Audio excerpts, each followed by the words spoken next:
All right. So, guys, I'm so glad that you're part of this call about how to deal with haters, because the only way that you're never going to encounter a hater in your life is if you be nothing, do nothing, and say nothing. That's the only way you're ever going to be completely free from people hating you. And we don't want to live that way. We don't want to live confined by the fear of everyone else's opinions, because that will shut you down. That will shut down your potential. That will shut down all the good that you could possibly do. And I don't want that for us. I don't want that for myself. I don't want to be limited by other people's beliefs. And I don't want you guys to live that way either. So let's get started. I'm going to start the screen share. I have some very basic slides for you guys as we talk about what to do with haters. Before we get going, I want to show you guys this amazing Shine Tribe leaderboard that we have that is just full of people. We have more people who have qualified for Success Club than who haven't, as far as those who are on the board. And Shelby and Rachel are 1 point away from hitting Success Club. So that is super excited. I'm so proud of everybody on this board, especially because I probably shouldn't even say this, because, you know, every time I say that it's a hard month, then it just puts it in everybody's mind that it's a hard month, and we don't need that negative thinking, but it has been a hard month for me. So I'm like crazy proud of everybody who has like surpassed me and who's just killing it this month. And July is going to be an awesome month too, because that's when Size launches. That's when Summit happens. And even if you're not going to Summit, use what's going on in Summit. Use the posts that are all of us who are on the team who are going, that we're posting, or, you know, you're going to be getting probably videos and just fun information, new products that are launching, and just use that buzz and that energy to your advantage. You know, talk about it, post about it. It's a big deal. There's 25,000 coaches that are going to be there. Like, this is a legit company that has an incredible base that is growing. You guys have gotten into this company at like the perfect time. The growth that this company is poised to have is just mind-blowing. And for so many people, you are the only Beachbody coach that they know. So building credibility in the company and in what you're doing is super important, and posting about Summit is going to help you with that. So I'm excited. All right, so let's talk about haters. First, let me define what a hater is. And I love this little picture here of that kind of like takes each letter of the word haters and spells it out. So haters are people who are having anger towards everyone reaching success. And I was just in a Bible study that we were talking about judgments and being judgmental, and how we all are judgmental. I know I am. And it's just kind of a natural thing. You know, you see somebody and you're like, oh, look at what they're wearing. Oh, look at what they just said. Look what they did with their kids. Like, you know, you can't really control what is going on in your mind. But when it kind of goes into the bad, dangerous zone is when you are not willing to understand where someone is coming from. And so you just develop like this negative attitude towards them. And that typically happens, especially in like husband and wife situations, because I don't know about you guys, but much of the time I just don't understand my husband. Like, I just don't understand like what he's thinking, or we're so different. And that's the beauty of it. That's why I love him. But it makes it hard for me to understand him. And when I have a hard time understanding someone, I'm quicker to judge them. So like, if a mom came over to my house and she was covered in spit up and she was late and her clothes didn't match, I would not judge her at all, because I could totally understand her, like what she's probably gone through to get out the door. But someone like my husband, he does something and I'm just like, I don't understand. And I'm quick to pronounce a judgment. So when it comes to haters, in order to help us to not let their negativity affect us, we have to understand where they're coming from and where they're at. And obviously everyone is different, but the majority of haters, people who have anger towards others who are reaching success, it's because they are dealing with their own fears, their own insecurities. They're dealing with probably a life that is not the way that they wanted it to be, that is not going well, maybe because of decisions they've made, or maybe just because of circumstances, but they probably feel trapped, and they probably feel just down and discouraged, and seeing other people succeed just frustrates them. And the only way they know how to deal with it is to push out that negativity. You know, they put their own limits on themselves, and they want to put those limits on you. They, you know, for better or for worse. And so understanding that about haters can help you look at them. I almost look at haters with like compassion. I'm just like, oh, bless your heart. Like, you're not in a good place. And so you're just putting out that negativity, and I don't appreciate it, and I wish you wouldn't do it. But it just helps me to not be like, oh, I can't believe you said that. Look at this person. Why are they doing this? Like, it just helps me to be like, poor thing. Like, they probably they're having a tough time. They're not in a good place. Like, it just helps me to be more gracious towards them and to just kind of shake it off. Because people who are successful and who are having an awesome time in life and who are just hitting goals and whatever, when you see someone else doing it, you're happy for them. You're like, good for you. I'm so excited for you, because you know how that feels. It's the people who aren't doing well, who are stuck, who are in a bad place, that just feel compelled to put out that negativity and that fear onto you. And we don't appreciate it, but I can certainly sympathize with them when they're going through that. And so here's another quote: haters don't hate you. The reality is they fear that they will never be able to get to where you are right now. And that's just the truth. It's more about them than it is about you. So that's just a helpful starting point on how to deal with haters. All right, so when you deal with haters, though, you've got to put on your armor. You've got to have some protection against the negativity that they are putting out there. And I'm very sensitive to what other people say. I even feel like I try to read like their facial expressions or the tone of voice. Sometimes that's bad because I can read into things that aren't really there and overthink things. But it's also a gift, you know, being able to read people and empathize with them is a good thing. But when you're dealing with negative people, if you don't have on your armor, it can just seep into you and drag you down. And guys, I don't know about you, but I've got enough of my own negative thoughts to deal with. I don't need to be dealing with other people's negative thoughts on top of it. So when you put on your armor, you need to first be secure and confident in yourself. Sorry. So just need to be secure and confident in yourself. Are you happy with you? Are you happy with the posts that you're posting? Do you feel like your posts are uplifting to others, are adding value to their lives, are a beacon of light? Because, you know, sometimes people will post things on Facebook like, oh, those annoying fitness people, I hate seeing all their posts. And, you know, nobody likes to hear that. But if you look at your posts, I'll do this on occasion, and I'll say, you know what? That's like a really encouraging post. That's like a really good tip. That's a great recipe. You know what? I'm happy. I'm happy with me. I'm happy with my posts.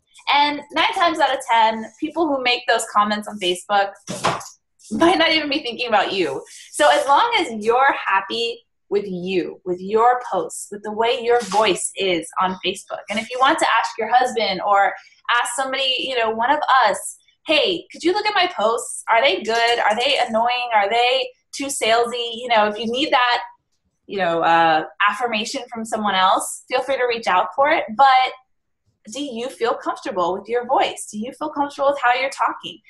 And if you do, and if you feel like your invites and your messages are really from a place of wanting to help people and not just sell to them, if you feel like you are sharing because you want to change lives, trust in that heart and that motivation that it's coming out in your posts, because it is. It does. People can they can tell a difference between those who are genuine and those who aren't. So let that be like an armor to you of like, all right, I'm good. I'm really happy with my posts. I don't need to be feeling insecure because of someone's comment. And then another piece of armor that you can put on is, do you believe in your mission?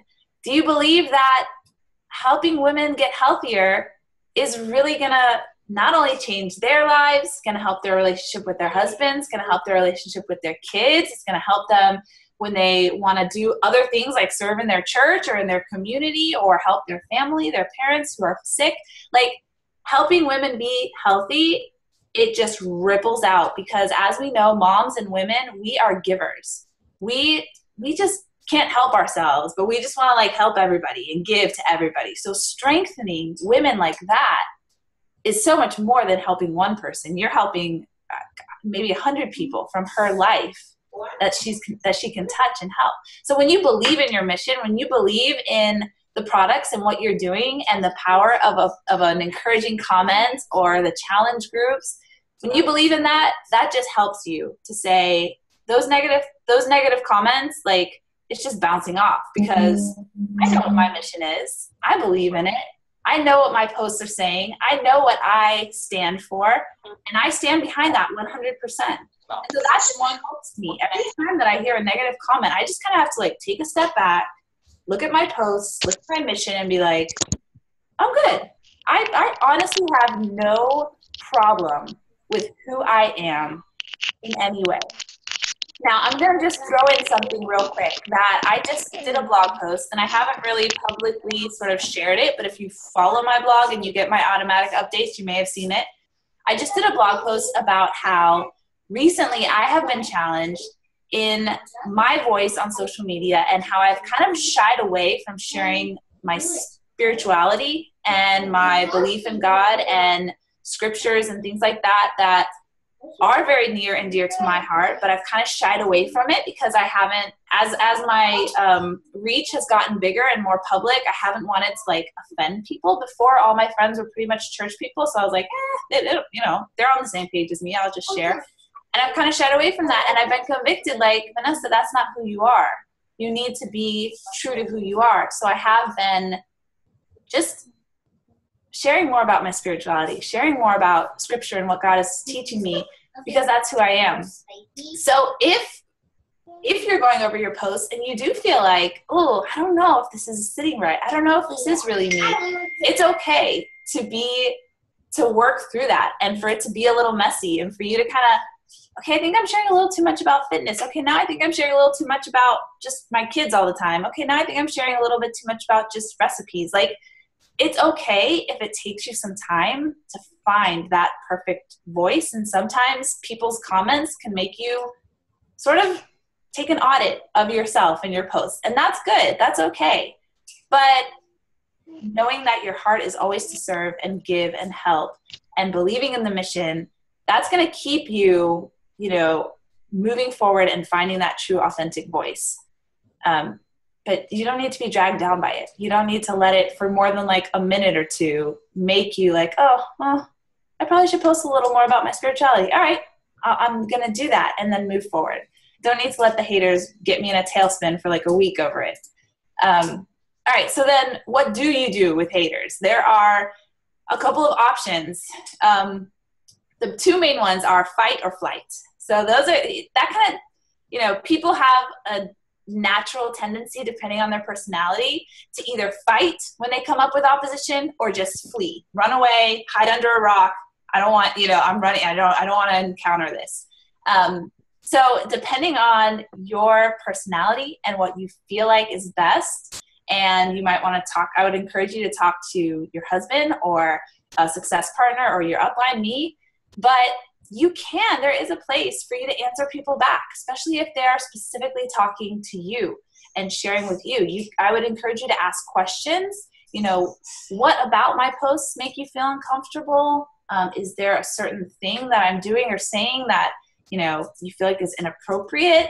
And that might actually help them to kind of figure out that it's really about them and not you as you ask those questions. Or you might just want to make a general post that addresses concerns. You know, a while back, a friend of mine made a post about how she felt all these fitness people were just about a prosperity, health, and wealth gospel. And so I took some time and I thought through that, and I was like, well, I don't feel like that's me, but I'm going to address this because I feel like this is kind of an important thing. So I wrote a post about it. And it wasn't directly to her, and I didn't have to get in a fight with her about it, but I got to just get it off my chest and clarify where I stand in this business. Now, this response, the fight response to respond to people, you have to be super careful Because there is a scripture that says, do not reply to a fool in his folly. And so sometimes if you get in an argument or go down a rabbit hole with somebody who is really negative to what you're doing, it can just derail you. And as busy moms who are trying to be good businesswomen and fitness coaches, we don't have time to go back and forth with somebody who is just, you're never going to convince someone who's convinced, right? You're just wasting your time. So I would really encourage you, unless someone is like specifically sending you a message like, what are you doing? I don't understand. I don't think you should do this. You know, answer them, ask questions, get to the bottom of it. But if nobody's calling you out specifically, I would highly recommend not to engage. This is like the least best option. But on the other side, you could just flee, not respond, shake it off, block or unfollow people. I highly recommend that you block or unfollow people. I mean, usually people don't even know that you've blocked or unfollowed them unless they're very close to you. But if what they're saying or doing is getting you down, you have the freedom to protect your mind, right? Just like if somebody puts junk food in front of you, you don't have to eat it because you're protecting your body to be healthy.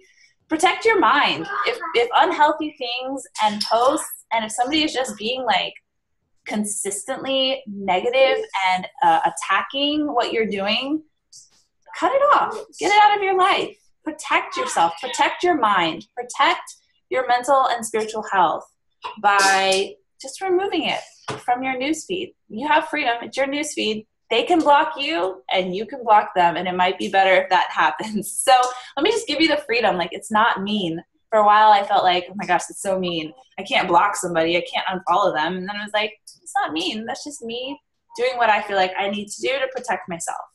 And then also personal development. Build yourself back up.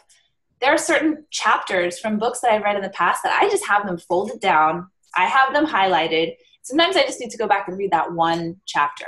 Like, it's just like a chapter that I need to kind of put on autopilot and every month read it, or every week read it, or every time I get a hater, just read that chapter, because I need to remind myself why I'm doing this. I need to remind myself that it's about them. It's not about me.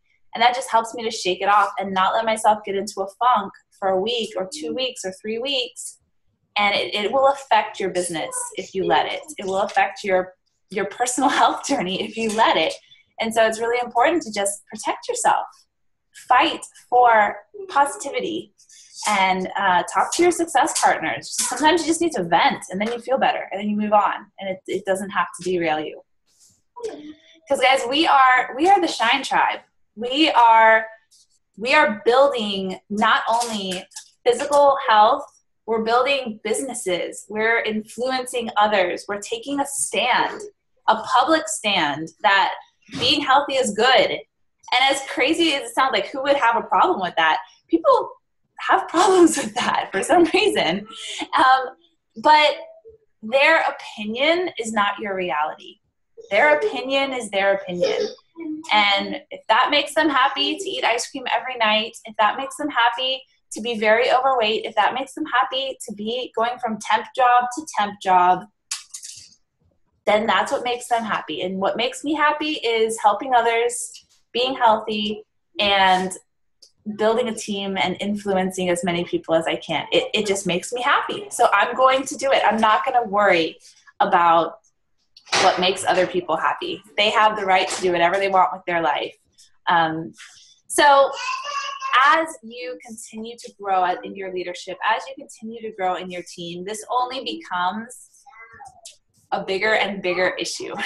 So people like Lindsay Matway, people like Anita Myron, people who are just top 10 coaches, they get crazy hate. And I think it's just because of that whole phenomenon of, like, if somebody is being really successful and you're not, you just want to hate them. And it's awful. I don't know why it's this natural tendency, but it is. And as you continue to shine and grow, it will attract people who want to be with you, which is a good thing. And it will also attract people who want to tear you down. And part of being a part of the Shine Tribe is not letting that dim our light, not letting that detract from what we're on a mission to do, putting on those blinders and going to work every day and giving our all every day. And that is what I hope will be a distinguishing mark of our team, is that the haters just bounce off. We have our armor. We know what our mission is. We know what we're capable of, and we're not going to let other people's limits dictate what we can and cannot do. That is what the old Vanessa did. And part of this whole transformation is seeing your body change and seeing you strengthening physically. It reminds you that that strength can radiate out to every part of your life. It doesn't have to stop with physical. It can be mental and spiritual and emotional as well. And growing in that strength means learning how to deal with haters, learning to have compassion for them because they're probably in a rough spot, and putting on those blinders, blocking them if you need to, asking them questions if they're calling you out personally, and just moving forward and shiny. So that is all that I have for you guys right now. That's my best advice for dealing with haters. Obviously, if there's a particular situation, if there's a particular situation that is really, you're having trouble knowing how to respond, someone's calling you out or targeting you, that's what we're here for as a team. Feel free to share that with me or with your success partners, because sometimes your emotions get involved and you just don't know what the right decision is. And I know I've been so helped by my success partners in my upline. So I'm going to go ahead and stop the share now.